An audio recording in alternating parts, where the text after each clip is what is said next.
Hello and welcome back to Cannabis Marketing Live, all puff, no fluff. I'm your host, Kendra Losi, and we have a very special guest here today. And not to get a little fangirl, but I first met Luna at MJ BizCon several years ago, and she was one of those people that you just saw everywhere. And I'm so impressed with her, and I continue to be impressed with her. So I'm very excited that she decided to come on, and not just come on, but we're going to be talking about the plant and how really by putting the plant front and center, you can grow your business. And it's one of those things where we often get lost in the results and the followers and our sales. And really, I wanted to use this conversation to bring things back to the center and the heart of all of our businesses in this industry. So if you guys are not familiar with Luna, you should be. She has a master's degree in education and 10 plus years in business management.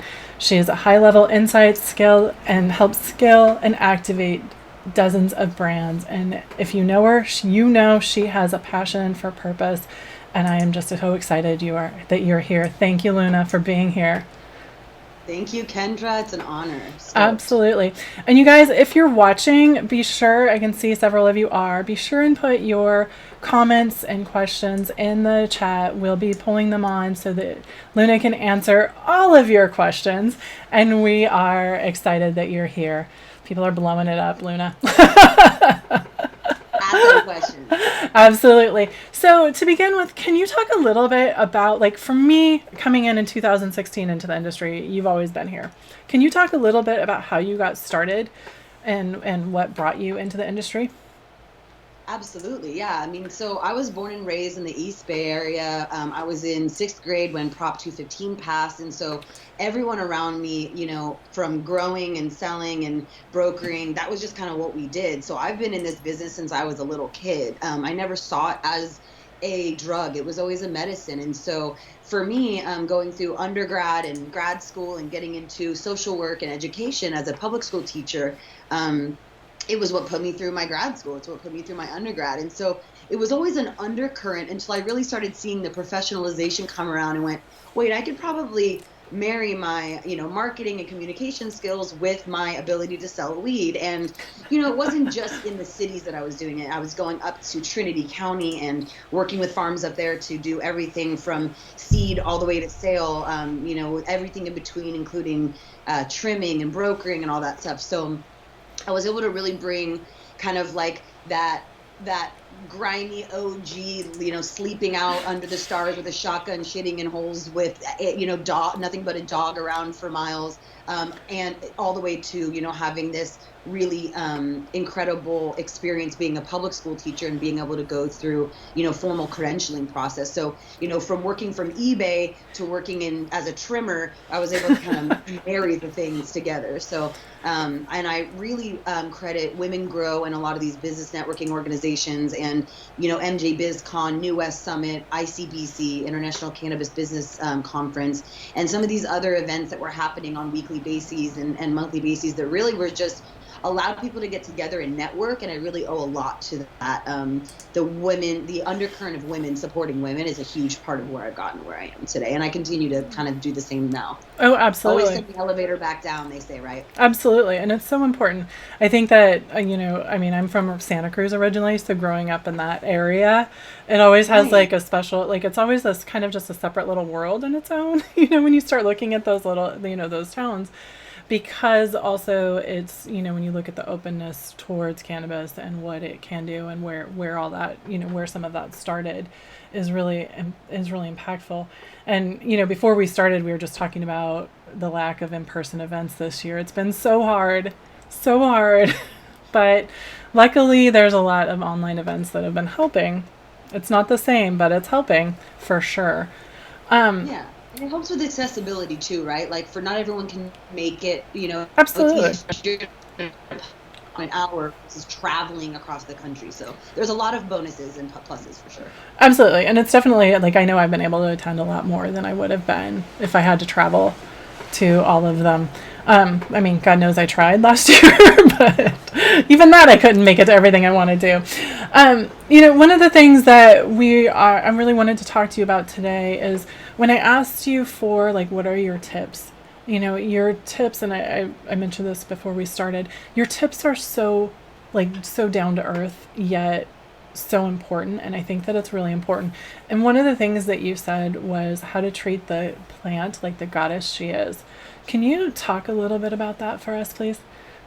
I just think it's incredible that in order to professionalize and sophisticate this space, we brought in a lot of corporate folks who think of it as the consumer packaged good and just think of it as this sterile commodity. And really, they're trying to pimp something out that's sacred. And if you pimp out something like it's a hoe, it's going to be out of pocket. If you treat it like a god, it's going to be abundance. It's going to show that abundance. And so, really respecting that, this was grown by indigenous people, women, people of color for long before any of us ever touched it. And in the same way that we like to honor, Dennis Perone and Brownie Mary and the shoulders on which we stand from that activist side, we really also need to be aware of, the magic of the seed, the genetic material and how it grows and how it presents. Like, she does not need us, we need her. So check yourself in relationship. You're riding her coattails. You just can toss her in the ground and she grows herself. She barely needs much really at all. She's a weed. So I really think that people need to remember, in the context of their business, to try to mirror the way that the cannabis plant is in her nature. She's adaptogenic. She moves with whatever she's with. She's flexible, right? She can move with the sun. She's also a bioaccumulator. So she's pulling in the things around her. So if you're surrounding her with plastics, with negative imaging, with misogynistic business practices, with just non-organic practices on the literal or figurative scale, she's going to absorb that. Whether she's cleaning up nuclear waste or bringing, sucking in heavy metals, she's also sucking in bullshit and toxicity from the people that are selling her, growing her, manufacturing her, or advertising her. Absolutely. So I think that that's the biggest thing. Absolutely. I know that when I look at, and I full disclosure, I came in here with an MBA. I also teach, but at the same time, like, it's also part of that importance of growing and nature and all of the things that come to us from that we're given, and how we use it and how we treat it is so important. There are lots of ways to present yourself in the world. There are millions of different ways to present yourself in the world and to sell something. But to your point, it is absolutely critical that if you're going to be successful, to be true to what you're given and what you're creating. Right. And it's every decision of every day, right? It's who we're going to sponsor, how I'm going to sign this email signature, what's the packaging design, who is the crew that we're hiring to do video content for Instagram.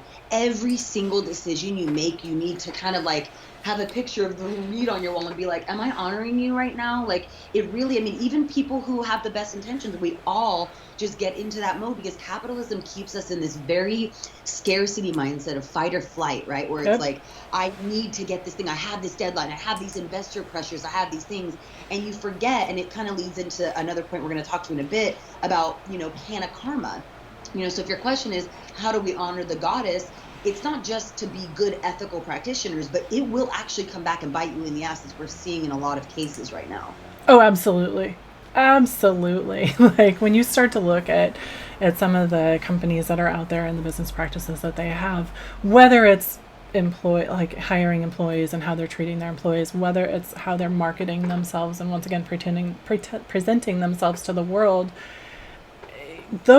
it touches everything. It's the corporate culture, it's your messaging, it's your customers that you're going to attract. You can put all the money behind it in the world, but if your intentions aren't there, it's going to come out. It's going to come out. And it's going to come out loudly. And people like me will openly cheer for it when you fall, because this isn't a joke to us. Like, I'm a patient. I came into this as a medical thing, and like, for me to see people using this as like, it's like when people wear Native American headdresses to Coachella. It's like, you don't get to play games with the sacred. You just don't. And not only are you going to offend people and turn them off, but that's a boomerang. Yeah. It's going to come back around, and you are going to the just 100-fold back at you. 100%. Yeah. By the way, your likes on these comments that you're saying are like blowing through the roof right now. Thank you guys that are watching. I've been pulling the comments and the people cheering on what you're saying onto the screen while you've been talking too. If you guys have any questions for Luna, once again, dump them in the chats. I've been pulling stuff, pulling your comments. Luna's loved, but it's also because of everything that you do and everything that you're saying. It's just so powerful, and it's so true. When we talk about the power of canna-KARMA, or actually, let's not but can you talk a little bit more about the power of canna-KARMA? Because I think we've all seen examples of that, but Yeah. it takes time. I mean, why is canna-KARMA so important? Because we want to live in alignment with our purpose. No one got into this space because some of the investors maybe, but the majority of us that are watching and engaging, we're not in this for the money. I could have stayed in teaching and been making way more money and working 180 days a year. Like this isn't even my career. I'm an educator. This is a hobby and a passion mixed. So for me, I can come in this. I don't have any horses in the race. My one goal is for access to cannabis to be as widespread as possible. I want people to open up their medicine cabinet and have it right next to the Advil and the Band-Aids. To me, that's what I want. That's why I'm a servant. People say, who do you work for? What are you doing with this? I have a million names, a million titles, but I work for the people and the plant. Yep. That is who I am of service to. And so this karmic concept of when you look at Dan Bilzerian using sex to sell and literally purchasing women's bodies as a form of selling cannabis, I am not surprised, but barely celebrating the fact that the Canadian market pulled out. He's no longer, Ignite's dead. And we've been seeing that all along, but the problem is that it's reflective of American politics and American culture in general. Is we root on the bully because not everyone, but they get rooted on. And so when you see MedMen, I remember the second that they went public, Adam Bierman went and bought a $50 million mansion, and it was just these excessive, opulent moves of trying to. Going back to pimping out the goddess, it's like you are not living in alignment with her nature or with the nature of things. And so this karmic concept of, people having to, or for example, the delivery services, everyone laughed at them. No one gave them a second thought. People were like, oh, you're in delivery. It was like the lowest of the low. Come mid-March when the pandemic hit, guess who was the golden child now? Yep. It's delivery. It's because they stuck to it. They're about patience. They almost 100% of the delivery services that I know and work with started under a medical model. They do consultations on the phone. When they drop off, they check in. They are one of the only places that you can get, even including some of these bud tenders in these brick and mortars, like you get such unbelievable service from some of these delivery services. And I love seeing that karma came back around to support them. No one cared about them. They were left out of the regulatory process. They were, the tax control and regulate burden on them was higher than other retailers. And so I've just seen so many cycles that when, I add Jetty extracts, it's been unbelievable how few corners we cut. Every other brand, Select, cut a corner and they would have a lawsuit. They're getting sued for saying something on, making claims on the FDA, or, these honey oil companies that the whole time we were like, oh my God, what are they doing? Oh my God, yes. It comes out, and the sad thing about this is that boomerang, that karma boomerang doesn't just hit you, it hits everyone else that's not doing anything wrong in the meantime. Because we got thrown out with the bathwater. As good operators, everyone was like, vape's bad. And it's like, no, we've been saying the black market and bad vapes, have been bad for a while, and that people filling with PG are doing the wrong thing. But it takes a long time for these cycles to come through where the karma comes back. And so I don't have time to wait around for a Forbes article to come out on Dan Bilzerian. I was saying this 4 years ago when they launched, 3 years ago. We need to sharpen our attention, and obviously don't spend too much time on it. Just good, not focus on the bad, but be on point and be on the right side of history ahead of time. Don't wait to be reading an article going, well, I should have probably spoken up about that. It's like, because everyone's sending me the article going, Luna, did you see this? And it makes me feel good to know that people are like, someone is keeping a finger on the pulse and a mouth on the whistle to blow it. Because we don't have a third-party ombudsman. We don't have a Better Businesses Bureau. We don't have a really competent BCC to really be able to tell us, or a Zagat ratings or good housekeeping seal. We don't have a third-party objective person saying, this is good and this is bad. This is harmful and this is helpful. So we need to do it ourselves. Absolutely. Absolutely. And I'm also an educator too. It's so hard. Like, there's only so much education you can do when the media is not, right? So if we're trying, like, it's, I can talk to 20 people, or I can do live videos and talk about what's important and what you guys need to be paying attention to, and not all vapes are bad, and black market, blah, blah, blah, blah, blah. But I'm not Forbes. Right. We need backup. Right. Absolutely. Absolutely. It can't come down to individuals. And that's where it's important to have some of those, groups and associations and things that are working on that as well. But also, to your point, one person or one company can impact, and what that one company does can impact everybody. Absolutely. Right. It's incredible. And it's interesting because it also brought us together the first time ever.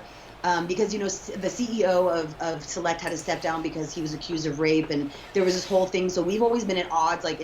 There's been the concentrate people, and then Select has always been on their own. They've just made very, very unsavory deals in the capital market as well. One of those typical cases, just like men of valuing themselves at like $1 billion when they're only worth maybe a third of that. And even what they're worth at a third of that is still inflated, even in whatever. But so it was interesting though when that happened. We found ourselves on a joint letter. It was like Jetty, Bloom, Farms, all these people, and Select was on it. We were like, whoa, this actually.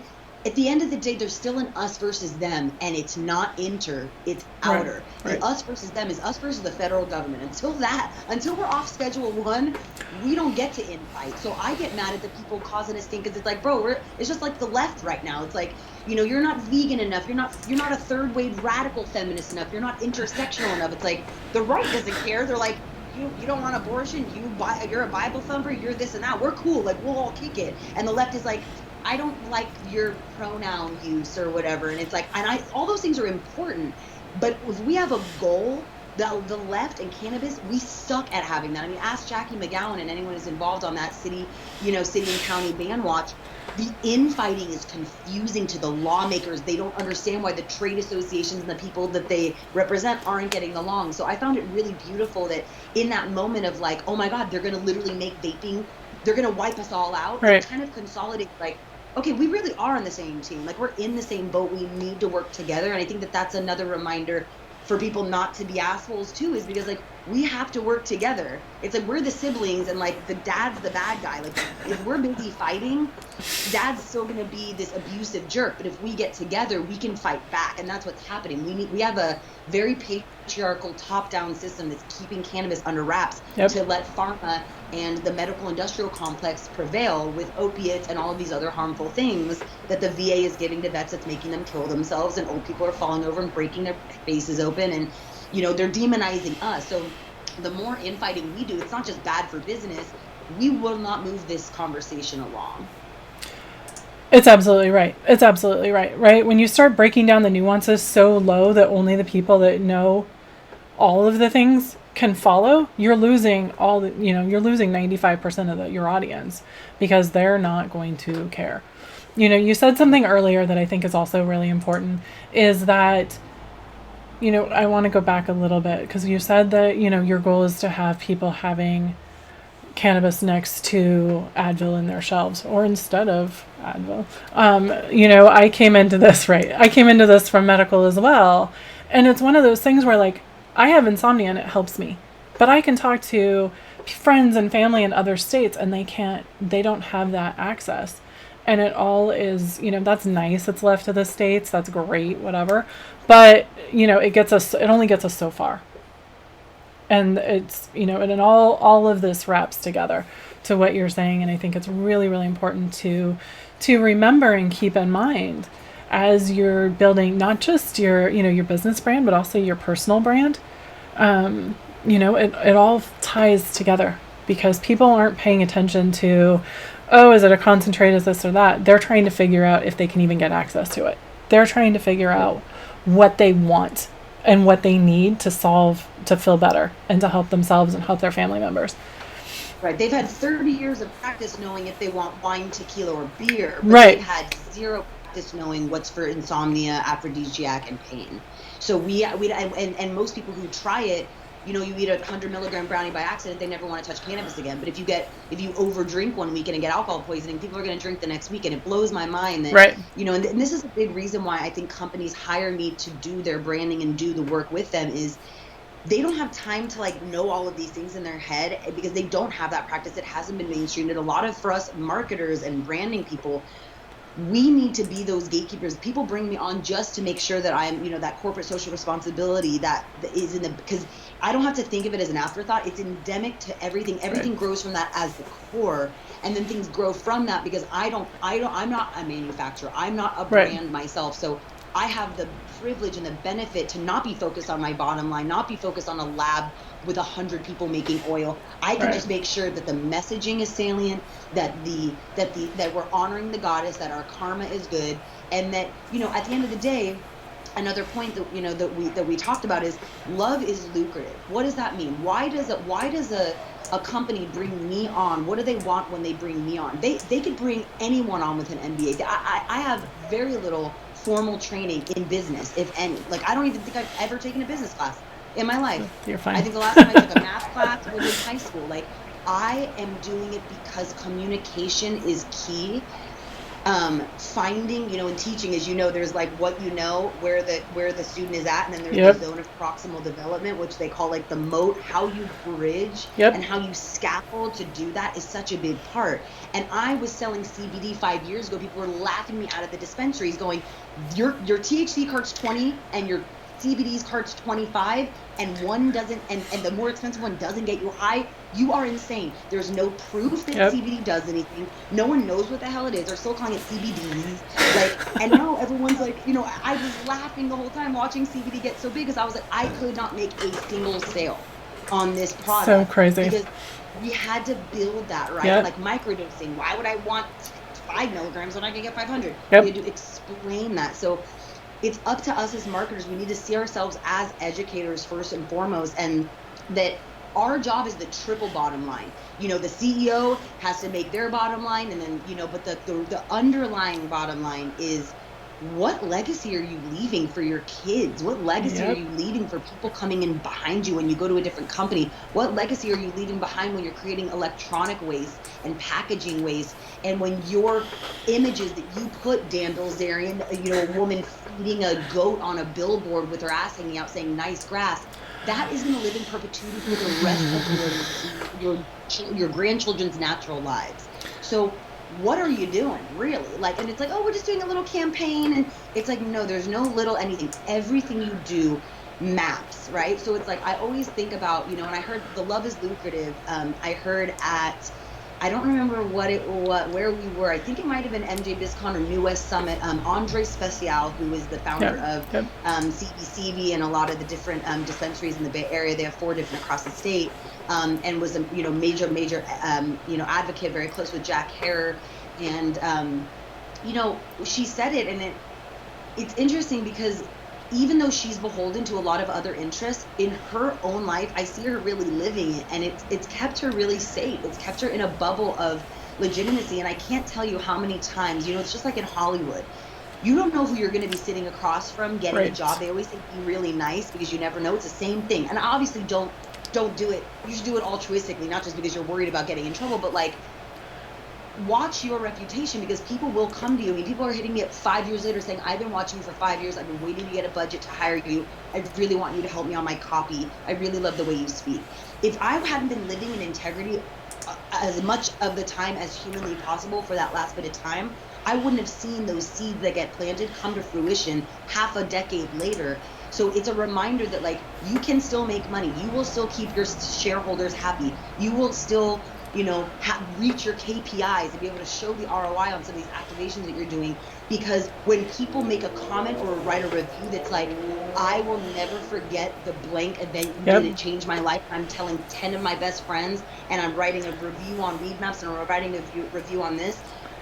For every, 50 good reviews, there's always like one bad one that could kill you, right? So just focusing on that, really, like, what impact am I leaving, and knowing that will come back, because no one wants to do business with people who are bad actors anymore. We're really seeing what happens when you partner. Like, people who partner with Ignite are kicking themselves. People who partner with MedMed are kicking themselves. So it's like those people that have kind of sold out, or not sold out, but like negotiated with the devil, just be like, but there's all these gatekeepers to cannabis. You can't just sell it. You have to make friends, and they have to know you. You have to have an amazing following. You have to have all this marketing burn.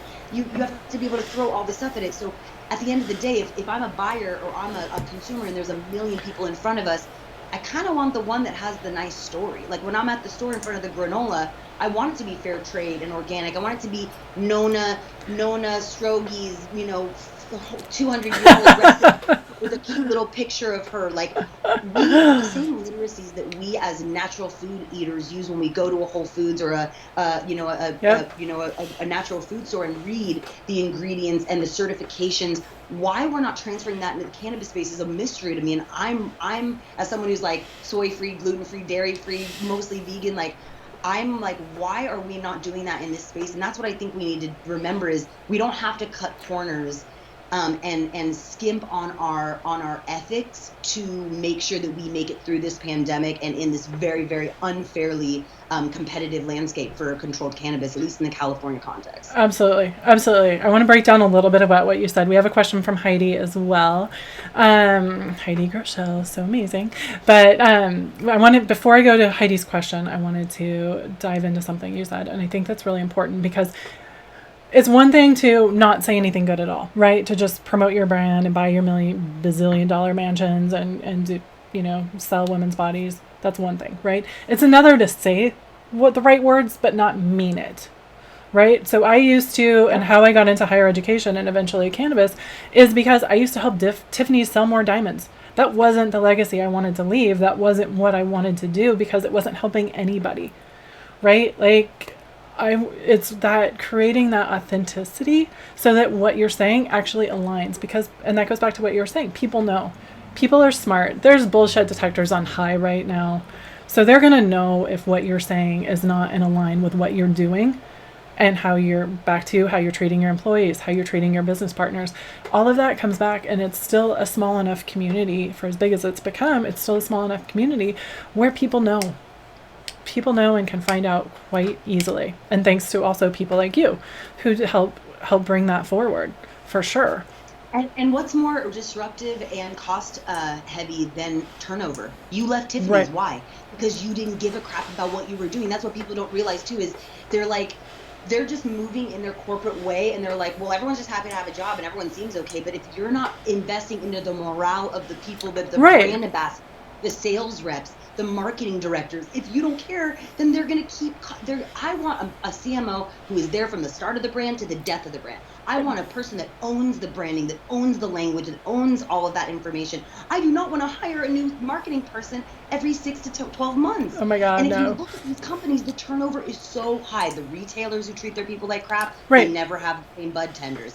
These big corporations, they're even from the very, very top with the investors, sometimes even investors get sick of these people because they don't like them and they move on to a different one. So those are the nuances that it's hard to quantify, because you're like, what's the amount of money you're losing by just not being a cool person to work with? You know what I mean? Oh my God, so you don't know the opportunity cost of what you're losing when people don't want to work with you, because you'll never hear it, right? They'll just be like, no, I don't want to take a meeting with that person because I saw some shit they posted on Instagram and it was really off-putting and that was not in alignment with what we do. And so that's a big, big thing. And Heidi has seen it too. To Heidi, like, she's a PR person, so her job has been bringing people's story to light.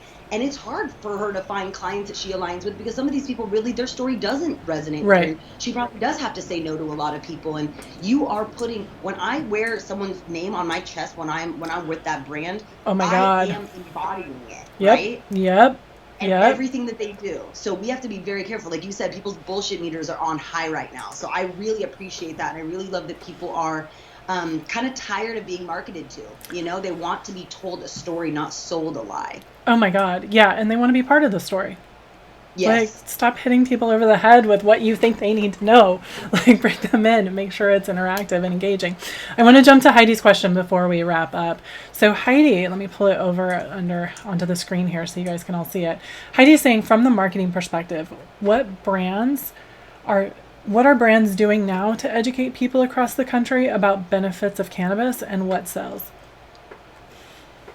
I think that what people have really been focusing on a lot, Blue River does a great job of this, blueriverterpenes.com, I believe. Tony Verzura has a large library of information about terpenes, how they act on the body.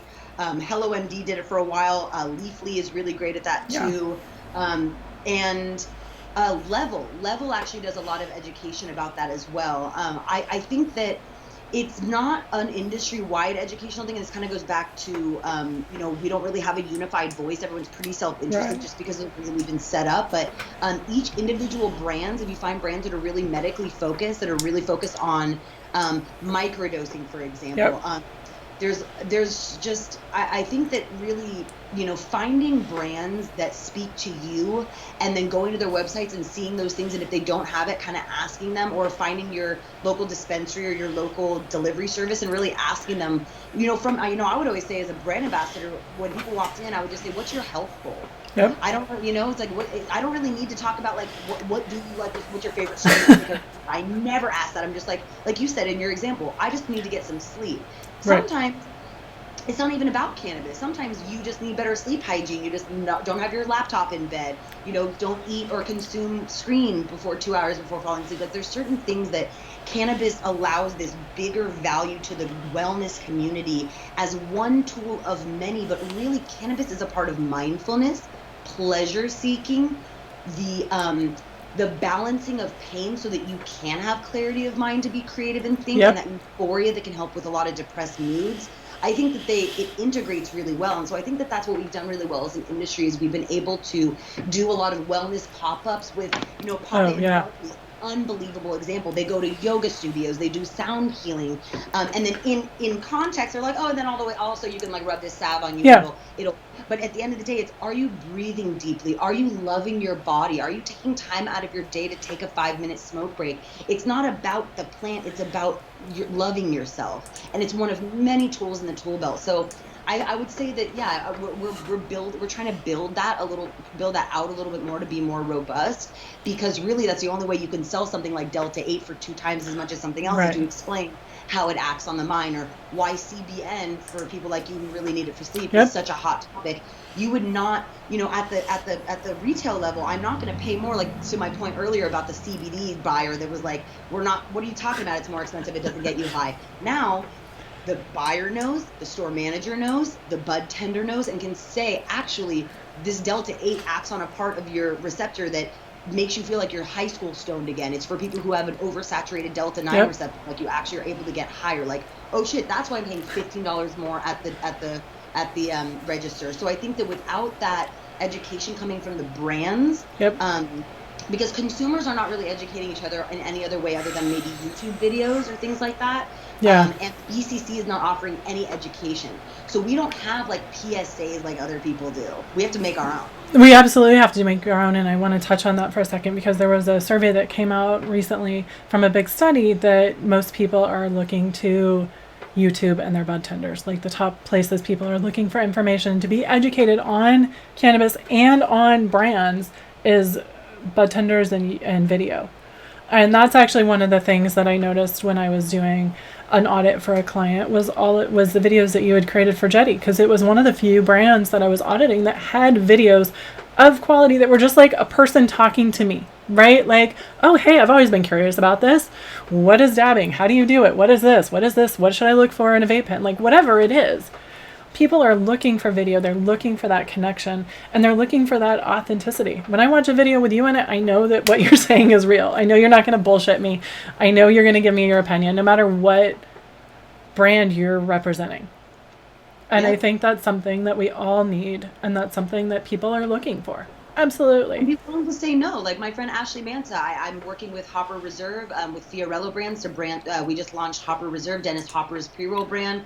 And she's like, I love it and I would love to promote it. But, I sent her a sample. She was like, I don't feel comfortable promoting it because they still use the sativa indica hybrid dynamic. And I'm trying to get away from that paradigm.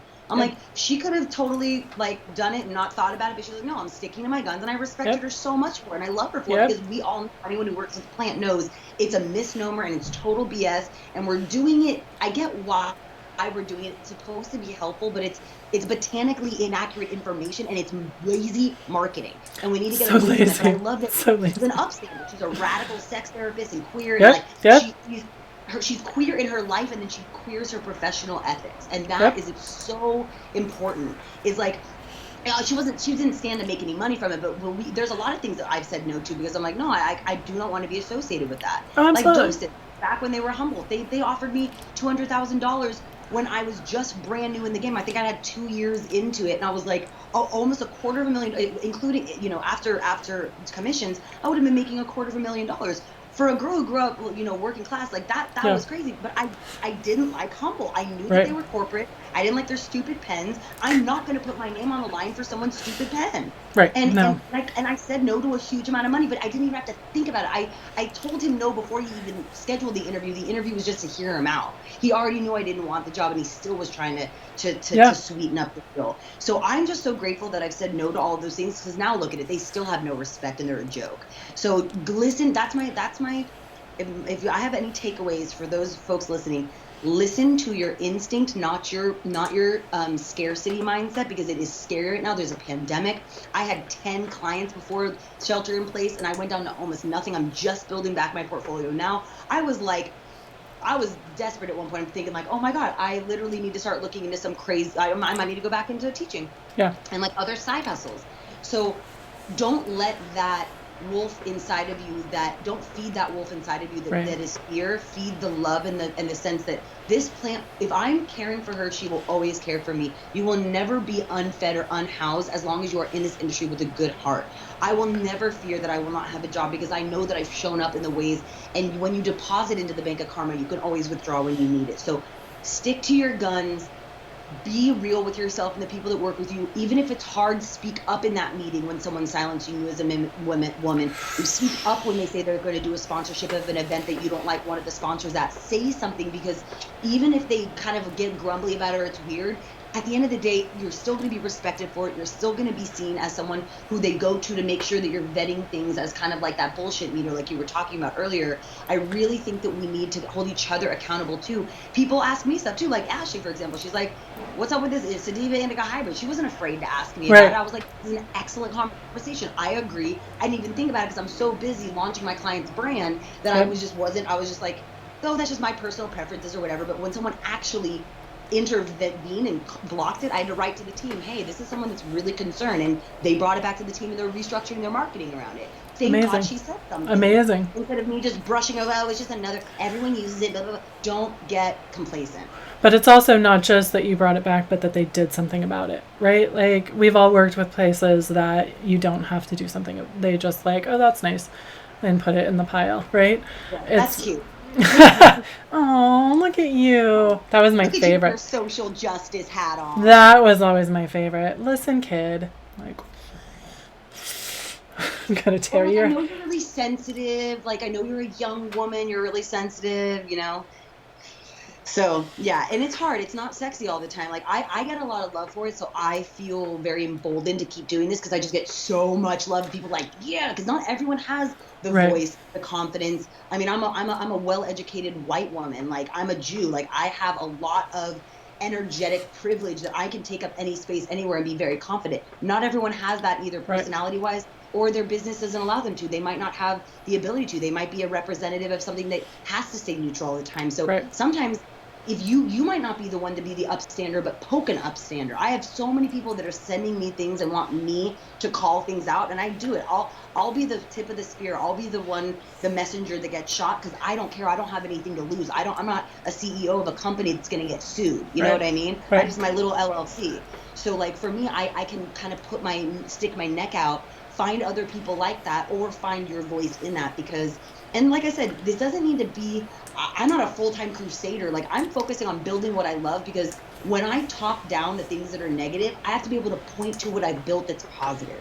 I'm not a problematizer, I'm a solutionary, and everyone should consider how much energy they're feeding into which one. And I love that. There's one more comment here from Jasmine saying that you're always using your platform for the greater good. And by the way, Luna, I want you to go back and see all of the comments that have come in during this. There's some amazing comments and amazing feedback, which absolutely, you've worked hard, and you 100% deserve this. So be sure and take a look at them too. On the last 3 questions, I love this conversation. I could actually keep talking to you for hours, but I know I need to let you go. We need to wrap up. So you guys, be sure, and if you're watching still, and those of you that are watching, be sure and add any comments or questions and tag Luna or myself if you want, if you want to get those answers, because we didn't have time. There weren't a lot of questions, but there was a lot of love for Luna, which we always love to see. So Luna, quick question. What is your favorite way to consume, and do you have any favorite brands that you recommend to people right now? I'm big into dabbing, and I know not everyone is, and I want to stress that when you're hitting a vape pen, you're technically dabbing. Right. And you can take a dab at a very low temperature and take a very little amount and still have it be very safe. So I'm a big dabber. I also like to vape, and my favorite brands, I really like concentrates by Full Spectrum Republic. You can find them on Instagram. I love Blue River, and Doc Greens probably is my favorite of all time. If you can get a hold of some Doc Greens here in the Bay Area, they are amazing. I'm also a really big fan of Can, the little drinks. They're 2.5 milligrams. And Artet, another 2.5 milligram drink. It comes in a big bottle, but the shot glass is 2.5. I really like microdosing because it allows, it finds that perfect balance between serving size to dose size. Yep. I like microdosing, and I'm a big fan of beverages lately. Love it. Yeah, it's nice, especially the vegan ones. For those of you guys out there. Yummy. Yep. Yeah, and if you're in Southern California, definitely go into Coachella, the Lighthouse in Coachella and Palm Springs. They're selling the Hopper Reserve pre-rolls, and they are delicious. Nice. And they go to support Future for Veterans, proceeds from it, which is a veteran organization that's helping educate folks about cannabis and supporting veterans in a myriad of different ways. Some of you might have heard of Operation EVAC support groups or veteran walk and talk hikes. So every time you're purchasing them, it goes back. Love it. I'm a big fan of supporting vets for sure. And there's more comments coming in for love for Luna. Love it, you guys. Nice. Thank you. And I wanted to put in a little plug. I have a new gig at Ispire Vape, so I am now selling empty vaporizer cartridges and the batteries, but mainly the cartridges. So if anyone has any extractors who are filling into cartridges that want to switch it up from the 1 coil C cell and be able to have lower temperatures with larger hits with 2 coils. It's a revolutionary new product that's actually old. It was the first to market as an e-cig over 10 years ago, and they've been operating in China waiting for the U.S. to get their regulation straight, and now they're finally coming into the California and really the North American legal THC and CBD market. So if anyone has anyone that they would like me to send samples to and send a catalog of our hardware, I would love that, because I think it's really going to change the game and make for a little bit less throwaway culture and a little bit larger tanks, a little bit more efficient on oil. So trying to up the game little by little and trying to make it a little bit more sustainable in all the ways that we can. And those differences that you mentioned are really important. Now, last thing, I'm going to put you on your screen with your contact information below. Can you tell everyone how to reach you? Absolutely. So you can find me on lunastower.com. That's LUNASTOWER.com. You can email me and find all my social links on there. You can also see more about my consulting services. You can see some fun images, some events, and all the press that I've done. I'm also a writer and a published journalist in a bunch of different trade magazines. And yeah, you can see me. I've been on Vice. I've been on a bunch of different really cool little pop-up shows and summits and blogs and vlogs and stuff. So if you're interested in going down the rabbit hole of education, you're welcome to do it there. And I'm always available on Instagram at Luna_Stower, and on Facebook I'm really active as well. And you can hit me anytime on Facebook Messenger or any time of the day or night with questions. I'm totally here for y'all. Awesome. And I'm really appreciative of you, Kendra, to having me on. This is such a beautiful way to just spend an hour with you. Is just such a blessing, and so nice to know that people out there really want to hear the real stuff and don't just want to keep blowing smoke up each other's you-know-whats. I mean, no pun intended.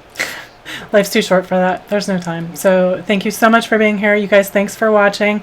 Be back next week with Annette over at Easel. So we'll be switching gears completely to talk about design and making things look good and how to do that well. All right, you guys. Take care. See you soon. Bye.